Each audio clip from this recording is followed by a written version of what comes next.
Well, hello, everybody.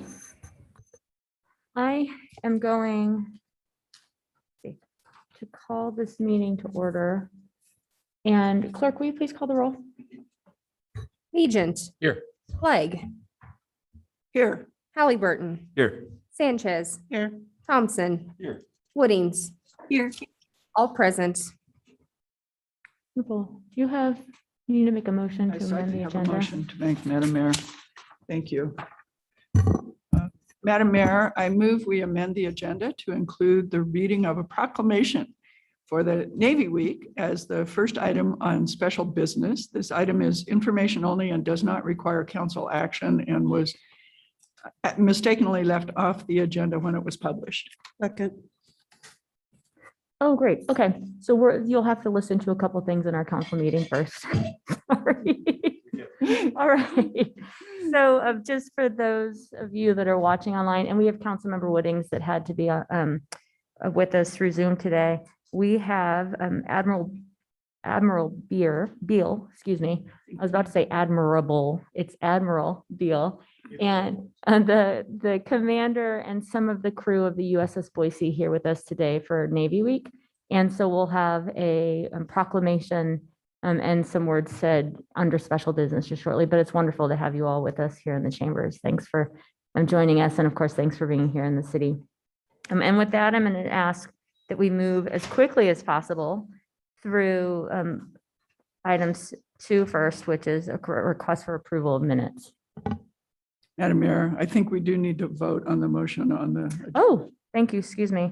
Sure, let's go ahead. Do we need a roll call vote for that? Yep, clerk. Agent. Yes. Clegg. Yes. Halliburton. Yes. Sanchez. Yes. Thompson. Yes. Woodings. Yes. All in favor, motion carries. Thank you. So now we'll request for approval of the minutes from the work session and evening meeting. Madam Mayor, I move approval of the city council minutes of the work session of August 19th and the regular evening meeting, August 17th, 2021. Okay. We have a motion and a second, clerk? Agent. Yes. Clegg. Yes. Halliburton. Yes. Sanchez. Yes. Thompson. Woodings. Yes. All in favor, motion carries. And now we have the consent agenda. All items with an asterisk are considered to be routine by the council and will be enacted by one motion. There's no separate discussion on these items unless a council member or member of the public so requests, in which case the item will be removed from the general order of business and considered in its normal sequence. Madam Mayor, I move approval of the consent agenda as presented. We have a motion and a second. Clerk, will you call the roll? Agent. Yes. Clegg. Yes. Halliburton. Yes. Sanchez. Yes. Thompson. Yes. Woodings. Yes. All in favor, motion carries. All right, we have one ordinance on second reading. Thank you, Madam Mayor. I ask unanimous consent that all ordinances on first reading be read by number and title only and filed for the second reading calendar. Without objection. ORD 40-21 and ordinance CAR 20-00019 for property located at 1522 West State Street. Amending zoning classifications of the city of Boise City to change the classification of real property, particularly described in section 1 of this ordinance and adjacent rights of way from PCDD pedestrian commercial with downtown design review to C-5 DDDA central business district with downtown design review and development agreement, setting forth a reasoned statement in support of such zone change and providing an effective date. And we have one ordinance, on second reading. Thank you, Madam Mayor. I ask unanimous consent that all ordinances on second reading calendar be read by number and title only and filed for the third reading calendar. Without objection. ORD 39-21, an ordinance relating to the water renewal system of the city of Boise City, Ada County, Idaho, providing for and calling a special election at which there shall be submitted to the electors qualified to vote thereon the question of issuing the city's sewer revenue bonds for the purpose of keeping upfront sewer rate increases low by financing the costs of necessary improvements to the city's water renewal system, providing details in connection therewith, and of the election on the question, and providing an effective date thereof. Second. That was- Third reading calendar. Yeah, that was just a. Okay. Thanks. And now we have two on third reading. Thank you, Madam Mayor. I move that further reading of ORD 3721 and ORD 3821 be dispensed with and the record reflect that they have been read for the third time in full. Second. Give a motion, a second, clerk? Bajent, Yes. Clegg, Yes. Halliburton, Yes. Sanchez. Yes. Thompson, Woodings. Yes. All in favor, motion carries. ORD 37-21, an ordinance for property located at 8410 West Vincent Street, amending zoning classifications of the city of Boise City to change the classification of real property particularly described in section 1 of this ordinance and adjacent rights of way from R-1A to R-1BDA, setting forth a reasoned statement in support of such zone change and providing an effective date. ORD 38-21, an ordinance entitled the Annual Appropriation Ordinance for the fiscal year beginning October 1, 2021, appropriating $936,838,623 deemed necessary to defray all expenses and liabilities of the city of Boise City, Idaho for said fiscal year, specifying the objects and purposes for which said appropriation is made, appealing all ordinances and parts of ordinances in conflict with this ordinance, authorizing a levy of a sufficient tax upon the taxable property and providing an effective date. Madam Mayor, Yes. I move that ORD 3721 and ORD 3821 be approved. Second. Give a motion, a second, clerk? Bajent. Yes. Clegg, Yes. Halliburton, Yes. Sanchez, Yes. Thompson. Yes. Woodings. Yes. All in favor, motion carries. Thank you.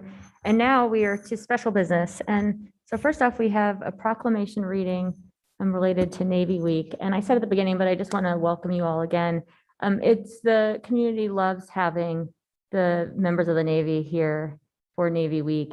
I really appreciate that you've made some changes, as we all had, to make sure that the community remains safe and all of you stay healthy as well with COVID protocols. And so some of the things we thought we'd be able to do together, we weren't able to, but really am glad that you're able to visit us at City Hall. To the crew here from USS Boise, please let those know back on the boat that our city, of course, we have a great booster organization, but our city truly values and loves to hear about the USS Boise and of course the region, the USS Idaho.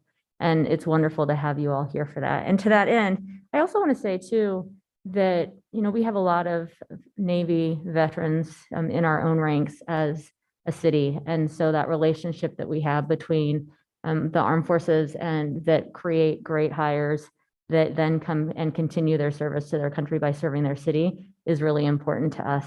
And so as we were planning for this too, it was really great to see, as we talked about the people within our own ranks that came out of the Navy, how many incredible leaders we have in this building and throughout our facilities that at one point in time had been naval officers or members of the Navy.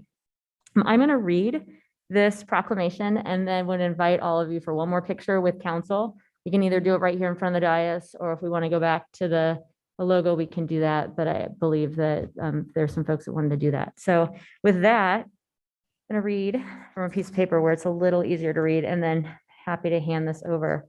Whereas the city of Boise is honored to have the presence of the United States Navy in our community, and whereas the state of Idaho is home for more than 2,000 active duty enlisted sailors and naval officers, 291 naval or Navy reservists, and 3,106 active duty and reserve retirees.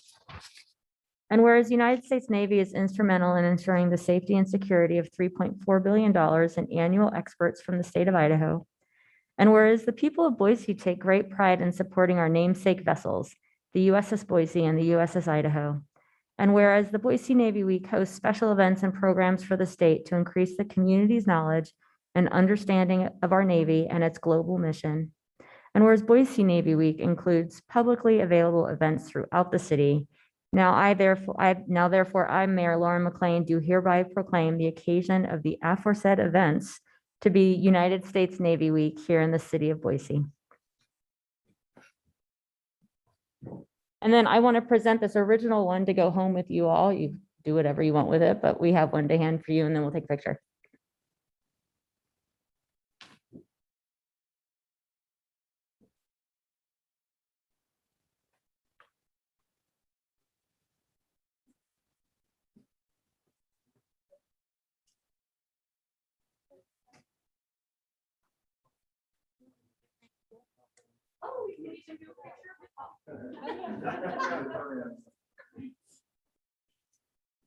Councilmember Woodings, we're actually, there's like a TV screen down here pretty low, so you're going to be in the picture too. So be sure you're smiling. Oh, super fun.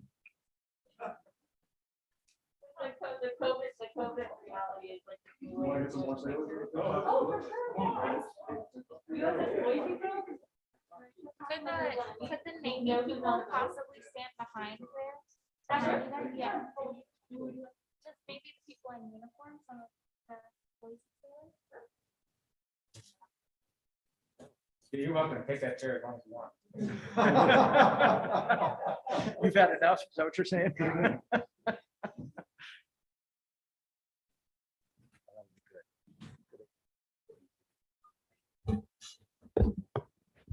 Holly, can you?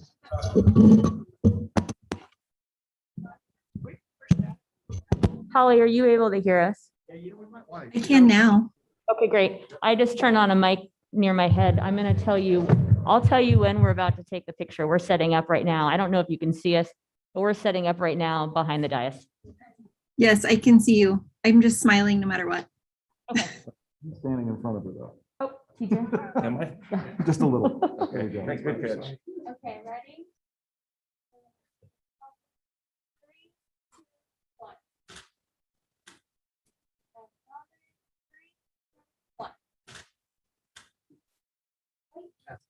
Great, thank Okay, you. Awesome.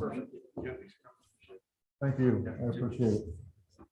Thank you again, man. It's a pleasure. Thanks, guys. Thank you so much. Thank you. Thank you.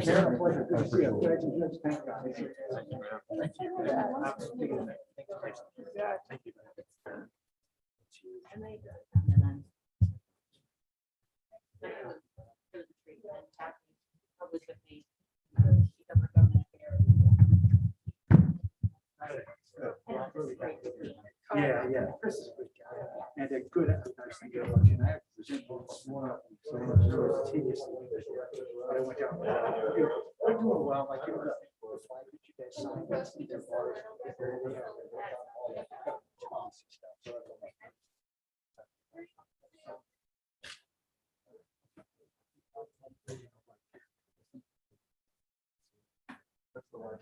Something. So I'll talk to you.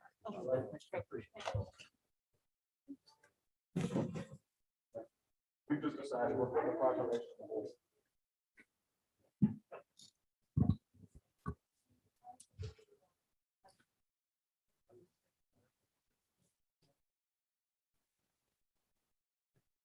Hey, Madam Mayor, before folks take off, can I say something real quick?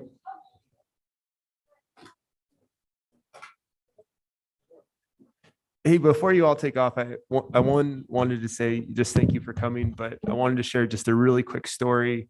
It was probably like a month and a half ago. My girlfriend and I were having a conversation about skydiving, and I told her very explicitly, there's no way in the world that I would ever go skydiving. And the very next day, I got an email from one of our staff members saying, hey, would you go skydiving with one of the Navy that's in Boise for Navy Week? And I responded, absolutely. Which didn't go over very well with my girlfriend. The next day, she was really upset about it. And I kind of had to ask myself why I said yes. And I think it was really just a complete confidence in the work and the training and your ability to execute what you do, that I had no fear whatsoever of jumping out of a plane. Under no other circumstance would I do the same. So it's just sort of a testament to the confidence that I have and the belief in your ability to get your job done and to do it well. So thank you for your work. Madam Mayor? Yeah. I'd just like to quickly say I was honored to be able to attend the change of command ceremony for the USS Boise a few years ago. And it was really a moving ceremony for me. My father served in World War II. Two of his brothers served in the Navy in the Pacific Theater. And to see the submarine and to see all of the uniformed officers and seamen and seawomen was just really moving to me. So thank you for what you do. Thank you for the support you bring to this community. And I want you to know this community cares a lot about it. Thank you. Madam Mayor, very quickly as well, thank you so much. It's a real honor to have you here. My family, like Council President Cleggs, has a very rich history in the military. My grandfather on my dad's side served in World War II in the Army, and my dad served 2 tours in Vietnam in the Army, and my very close uncle was in the Navy, served in a naval submarine. My nephew is now in Space Force, and I was proud to serve in the U.S. Air Force down at Dyess Air Force Base. So I appreciate your service and thank you so much for all you do. Thank you very much. Enjoy the rest of your time here. I know people will really enjoy meeting you and having conversations with you. Thanks for being here.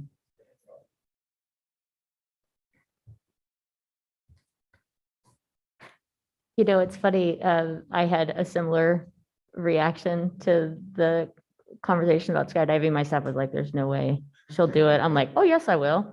These guys know what they're doing.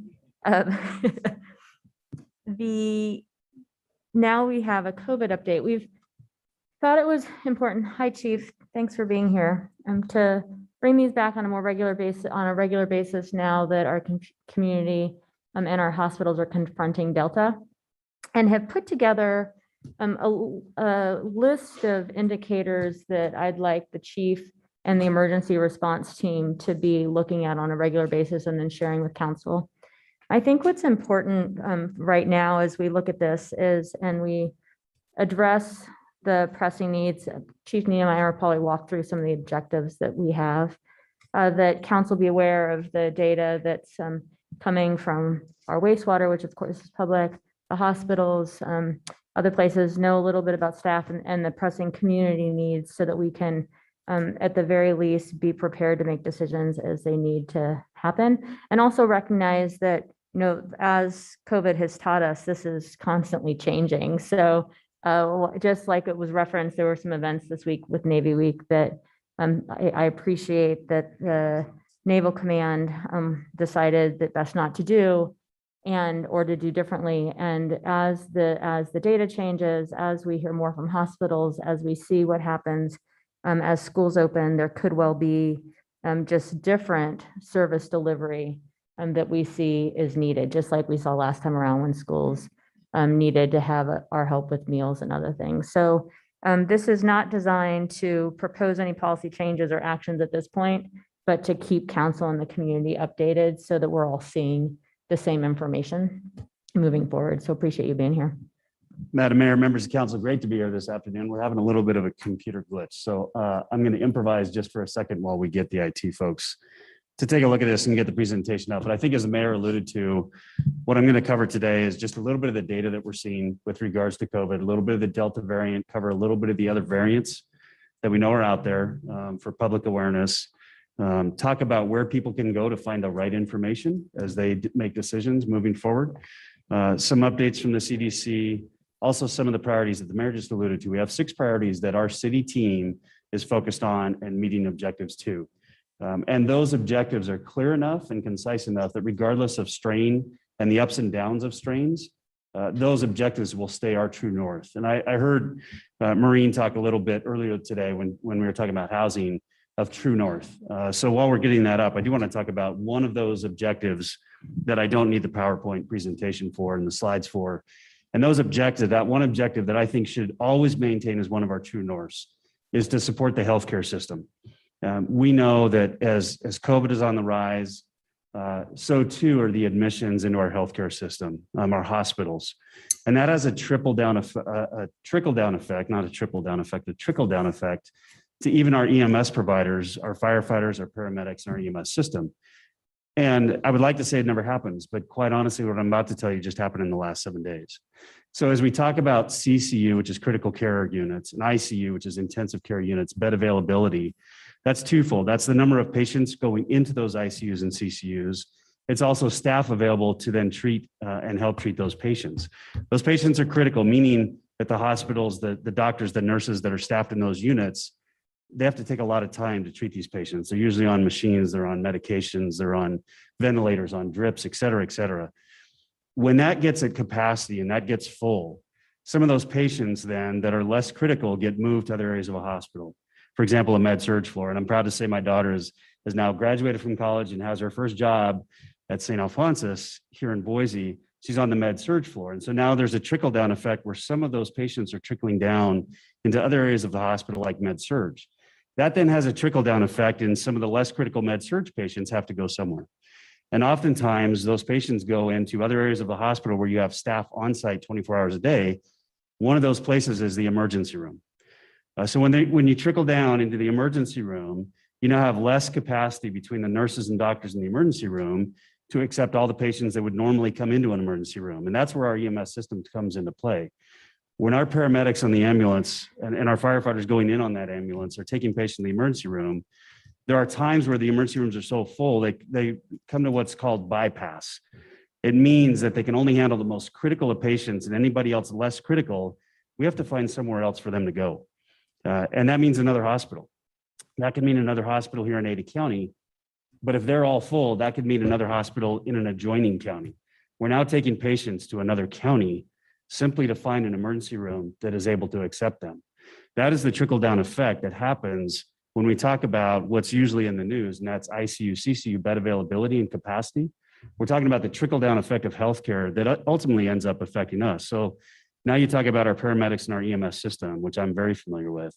If we're sending patients to another county, that's going to delay enough ambulances in our own county to provide the service. Or if we have to wait in an emergency room, that's delaying those ambulances getting back in service to then go out and help to affect those calls. So you can see the trickle down effect. And I think it's very important for our community to understand that effect of our healthcare system when we talk about this. It's not a scare tactic, it's real. And like I said, in the last 7 days, that actually happened here. Now, we had a quick turnaround. It lasted 3 hours, but that is nonetheless something that is very concerning that we all work on daily to make sure that we have services always being able to be provided to the community. So with that, I will get into the presentation. Madam Mayor, thank you for the introduction. As far as COVID information goes, we wanted to bring to you the most recent information that is out there specific to some of the vaccines and some of the other data that we see here in the city and in the county. The big step that we were waiting for is the Pfizer vaccine being approved for full use. So there's been folks, quite honestly, that I've talked to one-on-one, some in the fire service and some just in the community about concerns over vaccines. And one of those concerns is under an EAU or an EUA, they were not yet ready to take that leap. They were saying, I want to see when it gets full approval. And we've had full approval now from the FDA on the Pfizer vaccine under that brand name of you can read it? I can't say it. How's that? Thank you. That was closer than I got. That is approved for ages 16 and up. We do understand that the Moderna vaccine should be right behind it within hopefully the next couple of weeks. That's very important, I believe, because then there's also the discussion about boosters. We've all seen the news where boosters have been approved for Moderna and Pfizer for immunocompromised individuals. We anticipate that fairly soon that's going to be approved by the FDA and supported by the CDC for the general population. If that happens, we're looking at the week of September 20th to possibly start rolling that out. That's that 8-week window that everybody talks about. So those two things alone, I think, are very positive. And they will also help support and protect communities, including ours. Just another word to reinforce this, the question comes up quite a bit, can I mix the brands? In other words, if I got Moderna, but now Pfizer's only available for the booster, can I mix and match those? They do not recommend that at all. The Moderna vaccine, the Pfizer vaccine are both going to be readily available. The one thing that we keep hearing on boosters is that the Johnson & Johnson vaccine is not yet being recommended for boosters, and it's going through that full approval process with the FDA, and it's not there yet. And so that's just some quick information on vaccines and what's happened recently. And then the other one making the news right now is the Delta variant. Just to recap on that a little bit, it is 2 times more contagious than the previous variants. And I think with these variants of concern or various of interest, whichever one you prefer, we're seeing a more contagious aspect of the virus. And so I think with Delta, I'll talk a little bit about the other variants to come potentially. We're going to see a more contagious virus. We do know that vaccinated individuals, there have been some breakthroughs, but those folks are not ending up in hospitals for the most part. There's some very rare cases, but for the most part, the severity of illness, the severity of sickness is decreased significantly for those that are vaccinated. For those that are unvaccinated, those are the folks that are ending up in our hospitals. And we are seeing sicker quicker, and we're seeing a younger population in the unvaccinated that are getting hospitalized. The other variants that are likely to come that are out there currently, these are variants of interest or variants of concern, is Alpha, which has really come through and gone almost, Beta, Gamma, Delta, Eta, Iota, Kappa, and Lambda. Those are the other variants of interest, and those are simply through a mutation of the virus. I do want to talk about the objectives, the priorities that the mayor alluded to earlier, and these are the 6 that we've discussed and agreed upon, and it's the 6 areas of focus that our city staff are working on as well to ensure that we are meeting. The first and foremost, support healthcare and public health in their response efforts to COVID-19. We have regular interaction with the hospital systems. We understand where they're at on a daily basis and how we can help in meeting their response needs. We also want to ensure as an employer, we're meeting the physical and mental well-being for all employees. This is a big one. I think we all in this room can agree when the mask came back and the Delta variant started to rise, there was a collective head down, a collective darn it. And I use that word because I'm on the record, but really that's the way people felt.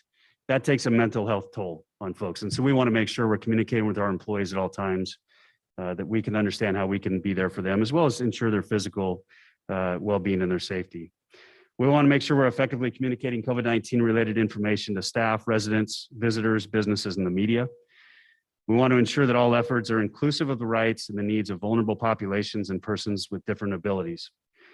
We will promote our vaccine efforts. And then also the last one is to maintain a COVID-19 dashboard made up of the most significant data points we can find, where we can analyze trends up and down to give our policymakers and the mayor the best information we possibly can. So we're making very good decisions moving forward.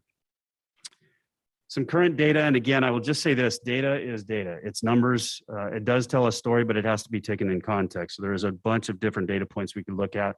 I chose to put these 3 up because this is kind of where we're at today as far as vaccine status. So in our employee vaccine status, and this is all just through the Healthcare Trust data, 46% of our non-public safety population, that's employees and dependents, are vaccinated. We have about 65% of our public safety employee, that's non-dependents. I know it's a little bit confusing, are vaccinated. Those numbers continue to rise, as does the general population. We have about an average of 65% vaccination rates through our 10 zip codes. That's up approximately 3% since June 30th. We're continuing to see that rise. We also have an additional 8,741 individuals in our city that have received at least 1 dose since 6/30. We do believe now that Pfizer has gone with full approval and Moderna is not too far behind, we're going to track these numbers to see if we're rising again. And the goal is to certainly rise. Some employee data since July 1st, thanks to Corey Pence, always awesome in getting some information out to us. Since July 1st, we've had 22 positive COVID-19 cases. We've had 27 quarantines. Some of those quarantines are just close contact. Even if they're vaccinated, there's been some confusion over the course of time on do you have to quarantine, do you not? So some of those quarantines, myself included, I was notified by a hospital I had a close contact. I'm vaccinated, so technically I didn't have to quarantine, but I was told to quarantine for 7 days. And so there's a little bit of that going on, but that's some numbers since July 1st. Hi, thanks, Chief. Just a quick question about that. The 46% of the non-public safety employees, that you say includes their dependents. Do we know how many of those are too young to be eligible for a vaccine? We don't, but that's a great question that I could follow up on. Okay, be good to know that. I guess the second question would be, do we have any specific ideas about how we'll now ensure that all employees know that the Pfizer vaccine has been fully accepted? That's a great question too. And one of the plans that we have moving forward is to have a weekly webinar communication to the employees on where we're at as far as city operations, but also some of this information of the most recent updates that we can find through CDC and others. And then last question, do we know of those non-public safety employees, how many of them have a public facing job? In other words, a job where they interact with the public? I believe, I'll have to ask Corey on that one as a follow-up, but I believe that's too granular in the data for what we have, but I can certainly follow up. We can't, I know we can't Right, ask. just so the employees know, we're not seeing Yeah, individuals. It's, Okay. yeah. thank you. A little bit of current Ada County data. And I think at the very tail end there, you'll see we are down a little bit, but keep in mind with regards to positivity and positive rates, that data lags behind. It always has, and it always will a little bit. So even though we're seeing what appears to be a slight downward trend in this last week, there's going to be more cases come in that CDH will capture and then update these data sources. So this is where we're at today. You can see the wave going back up, and this is through the Delta strain. And then the hospital data as well. You can see the increase in the non-ICU care and then the ICU care as far as numbers and capacity goes. I can tell you in the pre-hospital environment, we're seeing the exact same trend line, and it's about an 8% rise in call volume that we saw in the last quarter as our EMS system collectively, which is about the same rise that we see in the hospitals and the bed availability. So there is a pretty direct correlation. It's also been fascinating to correlate our wastewater treatment data with our EMS call volume data. I've had really good conversations with Steve Burgos about that, and there's a similar correlation that we see. And so certainly we feel this across the entire healthcare system. I do want to just remind everybody where good information can be found. It's easy to get overloaded with information. It's hard sometimes to determine what's the right source. Where do I go? Central District Health has a great dashboard that they've had in place for quite a while. It's a Tableau dashboard. It's readily available to the public. It's outward facing. The state of Idaho also has a very good coronavirus Tableau dashboard as well. The CDC, the website's there for the CDC. And quite honestly, I think Johns Hopkins has done one of the best jobs of articulating data they collected from a national level. They put it into a format that's pretty easy to read and pretty easy to understand. And so I would certainly encourage folks to check out Johns Hopkins website as well for information. I want to talk just lastly a little bit about partnerships. You know, the easy question, the hard answer would be, how long is this going to go on? And I don't think anybody knows. I don't think the epidemiologists know. I think there's fear that we could be in this for a while, that the strains are going to come and go, just like we see with any other virus or any other flu, quite honestly. But I do believe that partnerships are also part of the key as we move forward, as we talk about North Stars. As I put this slide together and just started putting logos on, and this is just a smattering of the partnerships I believe we need to have as we continue to move through this. I was reminded that we're coming up on the 20th anniversary of a very special date, especially for us in public safety and for America. And quite honestly, seeing our Navy here was just kind of a chilling moment, knowing that's coming up. But I was reminded 20 years ago on September 11th, I was on shift, actually getting off shift. And I was reminded what happened after that. And it was the partnerships around this country, especially with the military and public safety and first responders, that was shocking to see and how quickly we came together. About 14 months after 9/11, I got to sit next to a battalion chief that was on duty that day with FDNY, biggest fire department in the whole nation, most affected on 9/11. And I simply asked him, what did you learn that day that was different than anything you had learned before? They're a big enough fire department, they handle everything in the city of New York. And he looked at me and said, the one thing we realized that day is we can't do it all on our own. And they went into that thinking they could do it all on their own. They quickly realized they couldn't. So as we go through this crisis, our today crisis, it reminds me that partnerships are going to continue to be needed as we move forward. We have to work with one another to really get through this. And I think that some of the logos you see on there are folks that we've been partnering with for a very long time and will continue to. So with that, Mayor, I wanted to keep it somewhat brief, certainly for comments, questions, information sharing, anything we can answer. Madam Mayor, thank you. Thank you, Chief. I really appreciate you pointing out the fact that, you know, this ongoing situation has really taken a toll on not only people's physical health, but their mental health. I think if we can keep extending grace towards each other and being generous in our thinking towards each other, that we're operating under a lot of fatigue and still a very urgent situation. One thing that I've noted as I've ventured out here and there, been very particular about where I go, but I've gone to 2 public events and I was very pleased to see, I think one of our partners there inoculating people. I think, is it Rock the Shot, I think is what it's called. I don't know who's doing that, but that is something that I've noticed. I went to a concert at the Botanical Gardens and somebody was inoculating folks there. I went to the Soul Food Festival in Meridian and folks were there. As you know, we have a lot of events coming up next month, primarily Tree Fort. Are we going to be making a push, or do we see these partners really amping up that opportunity for folks to have the shot brought to them and hopefully get those inoculation numbers up? I'll just jump in here with one of those events this weekend. So Mark will be able to share more information on what more is happening. But this weekend at the zoo from, I think, 10 to 2, if you show, we'll have a vaccination tent there. And if you show up at the zoo and get a vaccination, you can get in without paying an entry fee. So the city itself is coming up with ways to make vaccinations available to others as well. Thank you, Madam Mayor. And just one more question. I saw the graph of numbers in there. Do you know if we're keeping track of the racial and ethnic information? I mean, we've heard over the last over a year how vulnerable the Latino community is to COVID, and just ensuring that they have access, because a lot of folks are essential workers and they don't have the ease of schedule. And that goes across the board, anybody who's doing that essential type work, to ensure that they have access as well.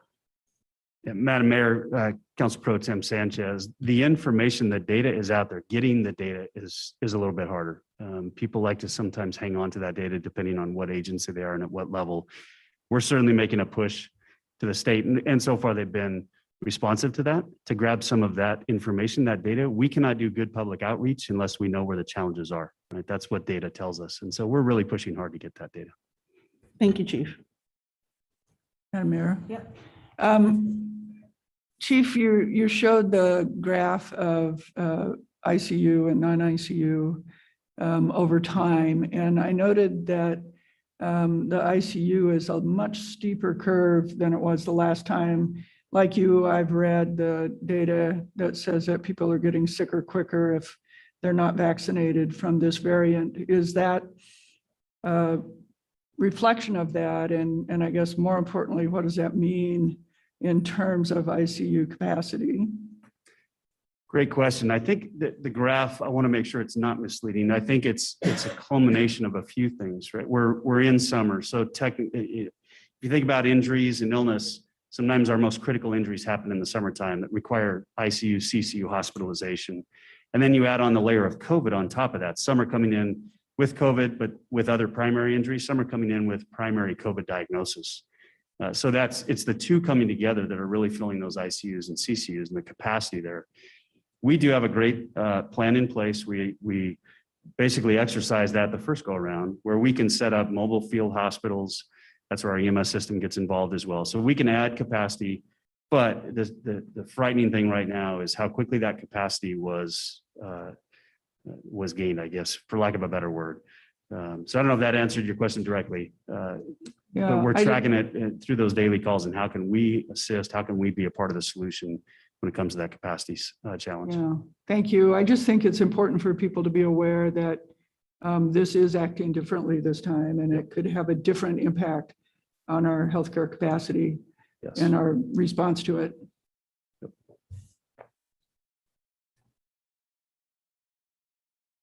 All right, thank you, Chief. Come back next time with positive news. And now we have our quarterly report. Welcome, Mike. I still think we can get out of here by 1.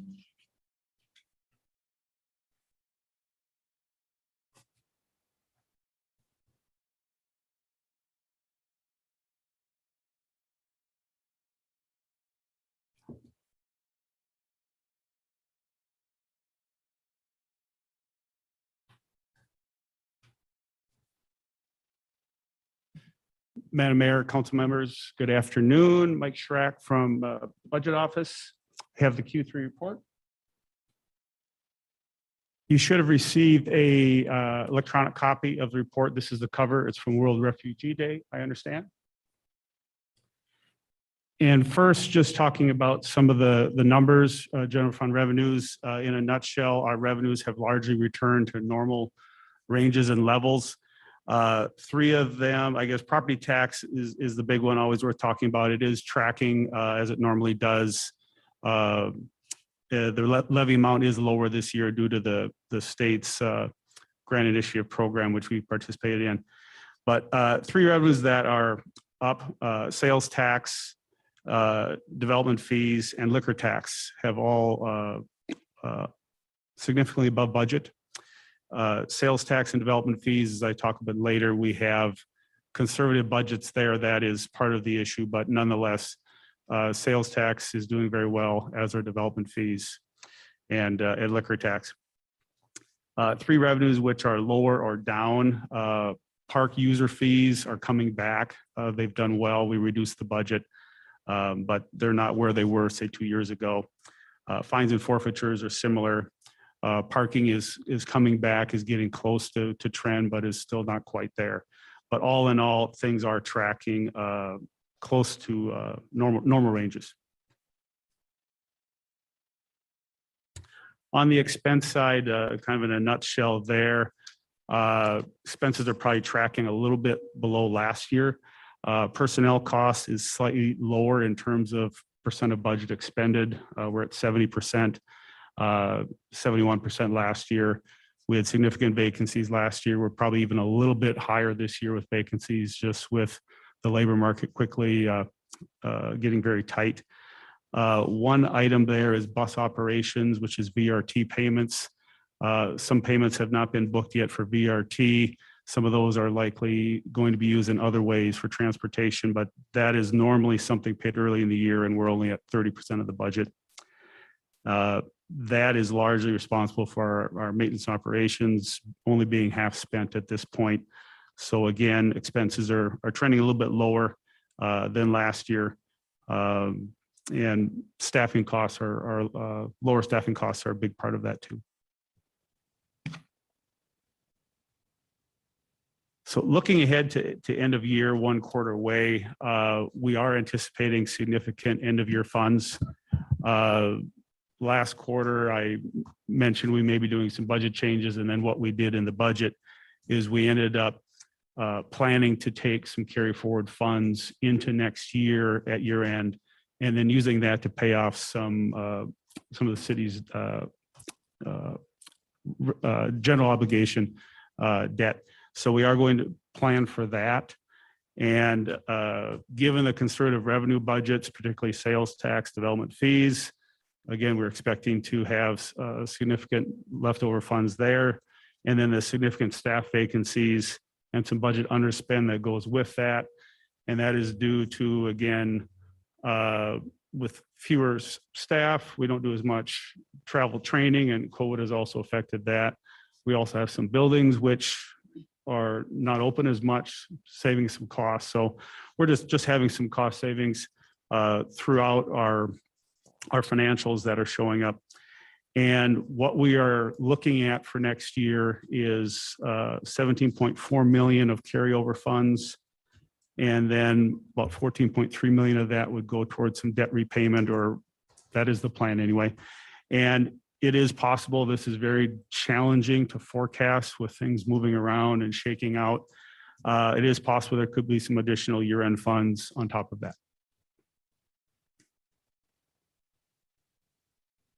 Transition to the economic brief, just with unemployment.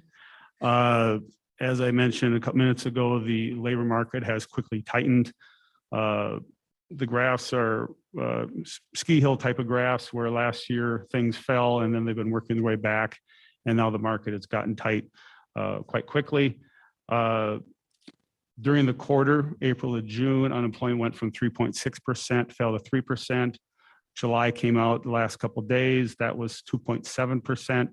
We're probably likely headed down in the low 2% range. 4% is generally considered full employment. So again, we're going to be very tight labor market, as everybody sees as they go about from day to day.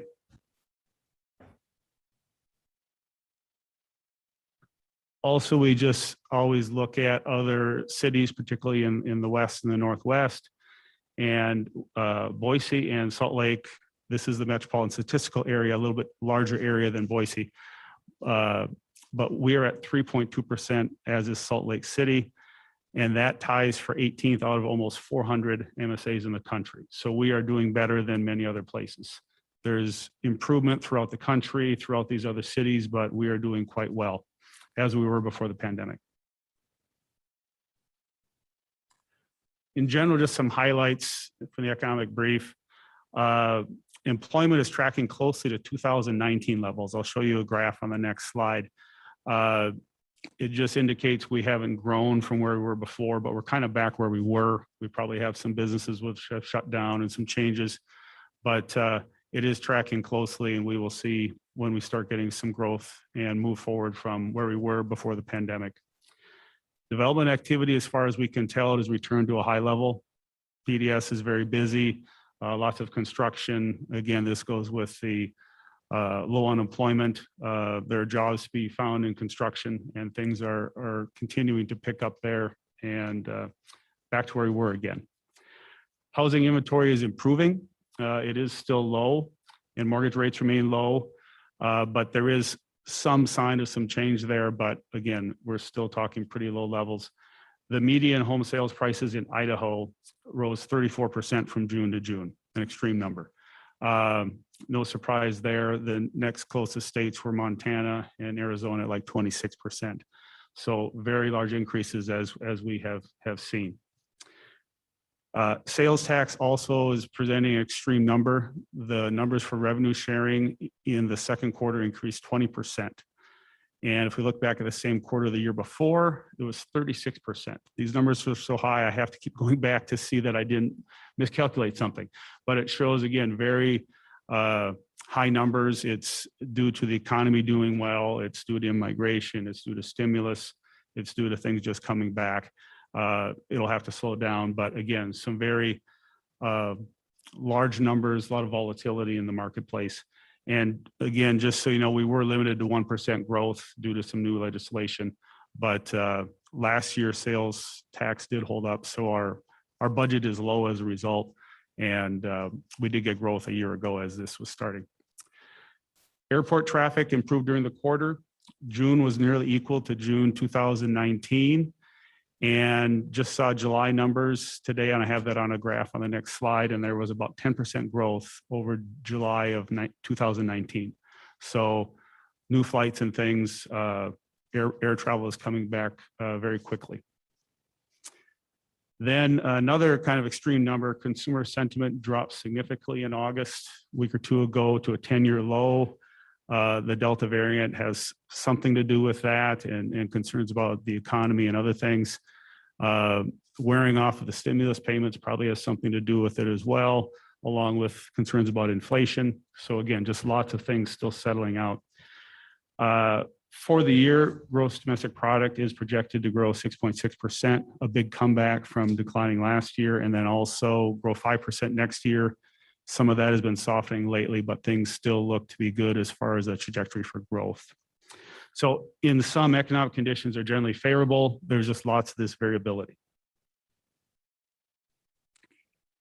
Here are the two graphs I was talking about. I just updated them today. The top left graph shows Boise employment, and you can see a light blue line on top of the green line going across the top, and you can see how close the numbers are tracking to 2019 as far as total Boise employment. But we have come back from where we were last year. And then the lower right graph shows the air traffic, the blue line that is coming up and met the green line and surpassed it here in July. So in summary, most operating revenues have returned to normal ranges. Expenditures are below budget, driven by significant staff vacancies. And we do expect to have significant year-end funds. Economic conditions are generally favorable, but just numerous things are highly variable right now. Look at the labor market, housing, consumer confidence, inflation, they're still shaking out. So that's what I have. I'd be happy to stand for any questions. Questions? Here's not. Well, thank you. Appreciate the update. Look forward to seeing the end of year numbers. Okay. Thank you. Well, with that, we are at the end of our agenda. We have no unfinished business or new business. I'd take a motion to adjourn. Madam Mayor, motion to adjourn. Second. All those in favor? Aye. We are adjourned. Thank you.